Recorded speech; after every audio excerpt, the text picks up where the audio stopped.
इस खबर के प्रायोजक हैं एएस ब्रांडेड लॉट वाला, लाल क्वार्टर, कृष्णा नगर, दिल्ली। इरफान साहब, आज आपको ये प्रेस कॉन्फ्रेंस करने की क्यों ज़रूरत महसूस हुई? नहीं, हमने क्या था, चुनाव से पहले भी एक प्रेस कॉन्फ्रेंस करके पसमानदा मुस्लिम समाज उत्थान समिति संघ रजिस्टर की तरफ से भारतीय जनता पार्टी के शीर्ष नेतृत्व को वीरेंद्र सचदेवा जी, सतीश उपाध्याय जी, मोहन सिंह बिष्ट जी और सभी अपने आला नेताओं को इसका समर्थन का पत्र दिया था। तो रिजल्ट के बाद में हमारी ये ड्यूटी बनती है कि जिन्होंने हमें वोट दिया है कि उनका कम से कम आभार के लिए तो एक प्रेस कॉन्फ्रेंस करें। तो उसी के मद्देनजर रखते हुए आज हमने प्रेस कॉन्फ्रेंस की और उसमें हमारे ज़्यादातर दिल्ली के पदाधिकारी शामिल हुए और सभी हमारे मीडिया के बंधु यहाँ पर जो है मौजूद थे। हमने पूरी दिल्ली के 1,55,00,000 मतदाताओं का और विशेषकर पसमानदा मुस्लिम समाज उत्थान समिति संघ रजिस्टर्ड के बैनर पर जिन्होंने मतलब जो यकीन करते हुए, विश्वास करते हुए 15% से ज़्यादा वोट भारतीय जनता पार्टी के पक्ष में दिया, उनके आभार के लिए, उनके शुक्रिया के लिए, उनके धन्यवाद के लिए, मुबारकबाद के लिए, उन तक हमारा मैसेज फिर दोबारा पहुँचे, उसके आभार के लिए हमने प्रेस कॉन्फ्रेंस की। इरफान साहब, बहुत बढ़िया आपने बात कही कि और लेकिन जो बात हमेशा कही जाती है, जिस तरह से दूसरी विपक्षी दल है, चाहे वो आम आदमी पार्टी हो, कांग्रेस हो, जो दल है वो लगातार जो खाई है भारतीय जनता पार्टी और मुस्लिमों के बीच की, उसको जो है पाटने की कोशिश में आप लोग लगे रहते हैं और वो उसको बढ़ाने में लगे रहते हैं। तो ये जो चीज़ हुई है, इसको आप कैसे देख रहे हैं? नहीं, ये बहुत एक अच्छा, एक हमारे लिए एक सिंबल है कि भारतीय जनता पार्टी की तरफ जो है वो हमारे मुसलमानों का, विशेषकर जो है पसमानदा मुस्लिमों का रुझान जो है की तरफ होना शुरू हुआ है। और जो 11 साल से झूठ की खेती करने वाले फर्जीवाल, उसको यहाँ के भगाने में भी उन्होंने अपने अहम किरदार अदा किया है। तो दोनों अच्छे सुगन हैं और ये दिल्ली की जनता के लिए भी, देश की जनता के लिए भी और यहाँ के लोकतंत्र की मजबूती के लिए भी एक बहुत ही अच्छा एक काम हुआ है। और दिल्ली में पिछले 27 साल से भारतीय जनता पार्टी की सरकार नहीं थी जी, तो उसको बनाने में अहम योगदान दिया है। तो उसके लिए एक बहुत ही अच्छा एक मिशन था ये, जो हम पूरा करने में सक्सेस हुए। तो दिल्ली में सरकार बनने जा रही है, क्या लगता है कि सबका साथ, सबका विकास, सबका विश्वास जो है वो जो एक नारा है प्रधानमंत्री जी का, उसे लेकर चलेगी? नहीं, 100% सबका साथ और सबका विकास की सरकार है। सबने इसको चुना है, सबने ईमानदारी से चुना है और एक बहुत बड़े धोखेबाज को यहाँ से दिल्ली से भगाने का काम किया है। तो अगले 100 दिन में आपको लगेगा कि दिल्ली की में आमूलचूल परिवर्तन होना शुरू हुआ। इरफान साहब, मैं आपने बहुत परिवर्तन की बात आपने कही कि लेकिन मैं 2 दिन से देख रहा हूँ कि एक यमुना पे जो बात बहुत दिन से चल रही थी, जिसे केजरीवाल भी दूर नहीं कर पा रहे थे, उस पे काम शुरू कर दिया है। अभी सरकार बनी नहीं है, शपथ ग्रहण नहीं हुआ है। इससे ही आप अंदाजा लगा लिए कि भारतीय जनता पार्टी की नीति और उसके काम करने का क्या तरीका है। वो सिर्फ जो है विकास के काम पर जो है ध्यान देती है।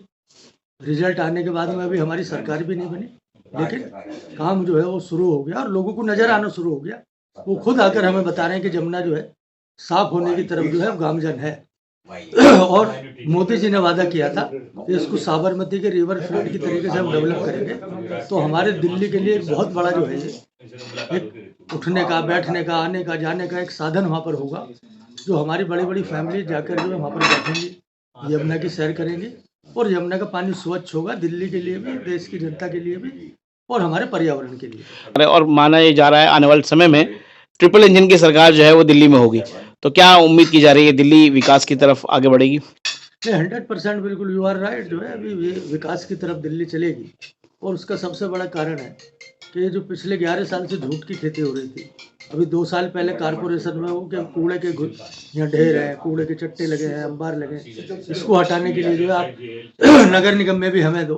तो लोगों की दिल्ली की जनता ने उन्होंने नगर निगम भी दिया, लेकिन अभी आप जाओगे हर गली, हर मोहल्ले में आपको कूड़े के पहाड़ नजर आएंगे। गाजीपुर में जाएंगे तो वो पहाड़ अभी भी बरकरार है, पहले से डबल हो गया। बुराड़ी की तरफ जाएंगे, वहाँ भी आपको पहाड़ मिलेगा। तो दिल्ली की जनता ने इसीलिए जो है उसके झूठ के इतने बड़े पहाड़ को जो है तोड़कर जो है दिल्ली को विकास की तरफ ले जाने का काम किया है। दिल्ली की आवाम से आपकी किस तरह की अपील है? तो हमारे जो है मुख्यमंत्री जो है वजीर आला की जो है ओथ का कार्यक्रम रामलीला मैदान में होने वाला है। तो दिल्ली की जनता को और ख़ासकर जो है अपने मुस्लिम समाज को मैं ये ज़रूर कहना चाहूँगा कि आप थोड़ा सब्र रखिए।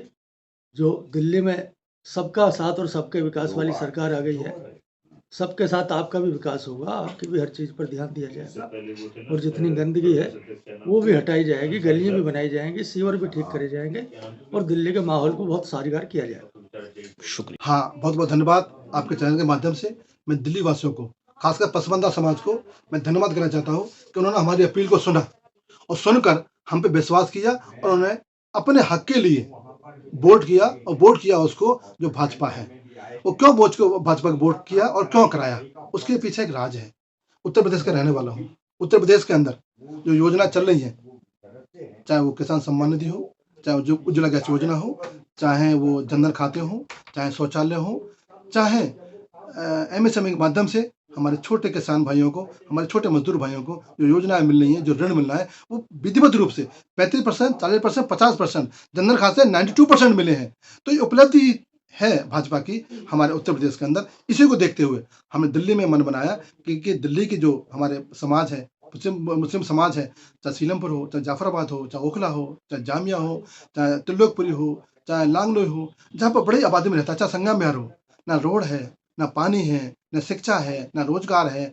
ठेली लगा के बेचारा काम कर रहा है, पंचर लगा के बेचारा काम कर रहा है, अंडे बेचने का बेचारा काम कर रहा है। हमें अंडे बेचने का, हमें पंचर लगाने का क्या ठेका हमने ले रखा है? क्या हमारे समाज ने ले रखा है? हम इस सरकार से कहेंगे कि हमें अंडे ठेली पटरी पर नहीं बेचने, हमें टायर पंचर नहीं लगाने, हमें फल नहीं बेचने, हमें रोजगार चाहिए, हमें शिक्षा चाहिए। इसीलिए हमने वोट किया है और आने वाले समय में सरकार बनेगी। हम सरकार से कहेंगे कि हमारे समाज के लिए आप वो ऐसी योजना लाओ जिससे हमारा समाज पढ़ लिख कर इस मुख्य धारा जुड़ सके और देश के लिए अपना काम कर सके। अध्यक्ष जी, एक चीज़ देखने में आ रही है कि आप एक तरफ जहां नरेंद्र मोदी जी सबका साथ, सबका विकास और सबका विश्वास की बात करते हैं, वहीं पार्टी में कुछ लोग ऐसे हैं जो जीतने के बाद तुरंत इस तरह की बात करते हैं कि वो उससे निगेटिविटी फैल जाती है। अब जैसे बात करी जाए दिल्ली की, हम बात करें दिल्ली विधानसभा चुनाव की, तो मुस्तफाबाद सीट से आने के बाद ही तुरंत वहाँ के जो MLA हैं उन्होंने अनाउंस किया कि वो इस जगह का नाम बदलेंगे। तो क्या आपको नहीं लगता कि इससे निगेटिविटी फैल रही है, ये सारी चीज़ हो रही है, उसको कैसे, उस खाई को कैसे खत्म करेंगे? बिल्कुल ठीक काम है। हमने हर चीज, देश के अंदर जो बयानबाजी हो रही है, देश के अंदर जो उन्माद फैला रहे हैं, हम उस पर निगाह बनाए हुए हैं।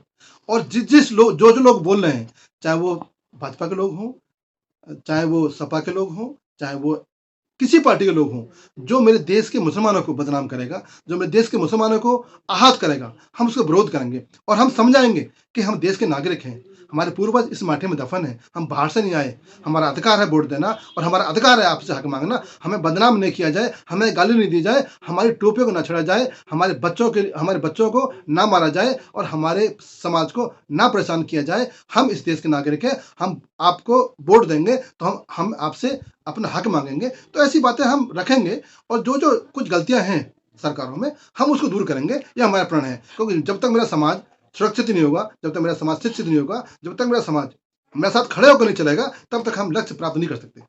आपको ये लगता है कि संघ जो है वक्फ अमेंडमेंट बिल की जो बात की जा रही है, उसको लेके आपका क्या स्टैंड है? हाँ, वो ठीक है, आपने वक्फ बोर्ड बनाया कांग्रेस ने, लेकिन आम मुसलमान को, बेवा को, विधवा को, गरीब को, यतीम को, मुस्किन को लाभ नहीं मिला। कुछ मुट्ठी भर लोगों ने उस वक्फ को संभाल कर रखा, चाहे वो सरकार के नुमाइंदे हों, चाहे वो जनता के नुमाइंदे हों, चाहे हमारे समाज के नुमाइंदे हों। उन्होंने ऐसी इस जंजाल में फंसा रखा था। उसी को देखते हुए अभी जो आंकड़ा आया है, जो सरकार ने बताया है कि तीसरी बड़ी संपत्ति का मालिक वक्फ बोर्ड है और उससे सबसे ज्यादा गरीब हिंदुस्तान में मुसलमान हैं और वो पसमानदा समाज है। ये दलित तो 15% ऊपर आ गया है और आज पसमानदा समाज की हालत है कि वो 5% नीचे आ गया है। यानी कि अब 2% तक की उसकी स्थिति है कि 2% तक आ गया है, केवल शिक्षित हो गए। बाकी 98% वो गरीबी रेखा, गुमनाम की जिंदगी, झुग्गी झोपड़े में जीने वाला, कूड़ा बेचने वाला। शर्म आती है। हमारे बच्चे देखे हमें रोड पे कूड़े बेचते हुए, हमें देखे डाइटो वाले कूड़ा चुनते हुए, दुख होता है। कोई इस देश का विकास तभी होगा तब देश का पसमानदा समाज का विकास होगा। जब तक पसमानदा समाज का विकास नहीं होगा तब तक देश का विकास हो ही नहीं सकता। यहाँ से आज जो कन्वे किया है, हमने उनका शुक्रिया अदा किया है जिन्होंने भारतीय जनता पार्टी को पसमानदा मुसलमानों ने वोट दिया है और हमने जोड़ा है मुस्लिम को बीजेपी से। आप एक तरफ जो पसमानदा समाज को जोड़ने की बात आप कर रहे हैं पार्टी से, वहीं दूसरी तरफ अभी जो हाल फिलहाल में जो मोहन सिंह बिष्ट जैसे लोग जो हैं, विधायक जो हैं, वो बहुत सीनियर MLA हैं, उसके बावजूद इस तरह की बात होती है, इलाके के नाम बदलने की बात हो रही है। क्या लग रहा है, कैसे लग रहा है कि इससे कहीं मुसलमानों में जो डर पैदा हो रहा है दोबारा से? ऐसा कुछ भी नहीं है जी। मुसलमानों से वो जिस आदमी को 6 बार रहे वो मुसलमानों में विधायक और उन्होंने मुसलमानों का सबसे ज्यादा काम किया है मोहन सिंह बिष्ट जी ने, और आगे भी मुझे उम्मीद है ना कोई नाम बदला जाएगा ना कुछ होगा, वो मुसलमानों का जो अब वोट मिला उससे ज्यादा लेंगे फिर अगले चुनाव में। नहीं इकबाल साहब, वजह क्या है, क्यों आखिर इस तरह की चर्चा की जाती है, क्यों ये बातें छेड़ी जाती हैं, क्यों जो है मुसलमानों को जो है कुरेदा जाता है इन सब तरह की बातें करके? ऐसा है कि हमारे ही जो कुछ मुस्लिम नेता है ना, वो ज्यादा तरीके से बकवास कर देते हैं। भारतीय जनता पार्टी ऐसा कुछ भी नहीं करती जिससे क्या मुसलमानों का अहित हो। सबसे पहला इन दंगों में भी सबसे ज्यादा परेशान जो किया है वो केजरीवाल ने किया है, और वहां भी जहां मोहन सिंह बिष्ट विधायक हैं उसमें भी उस टाइम मुसलमान के जो नेता थे इसमें इस आप पार्टी से, उन्होंने ही दुखी किया, उन्होंने कोई मदद नहीं की मुसलमानों तो उसका खामियाजा उन लोगों ने भुगता जी भुगता। चुनाव में। जी तो कहीं ना कहीं जिस तरह से केजरीवाल आउट हुए हैं दिल्ली की पॉलिटिक्स से, कहीं ना कहीं तो उसका जो चीजें मुसलमानों के साथ हो रही थी जी वो उस चीज का खामियाजा उन लोगों ने भुगता, आम आदमी पार्टी ने, केजरीवाल ने। जी जी तो अब क्या लगता है, अब मुसलमान जो है भाजपा की तरफ रुख कर रहे हैं, देख रहे हैं? बिल्कुल जुड़ेंगे, और वो ऐसा काम कर जाएंगे मोहन सिंह बिष्ट जी कि मुसलमान ना पहले छोड़ा मुसलमानों ने उन्हें ना अब छोड़ेंगे। क्या मैसेज आपसे आपका? मेरा ये अनुरोध है, ये विनती है, प्रार्थना है कि आवाम जो है देश के बड़े भाई के साथ मिलकर छोटा भाई चलेगा तो दोनों को फायदा होगा।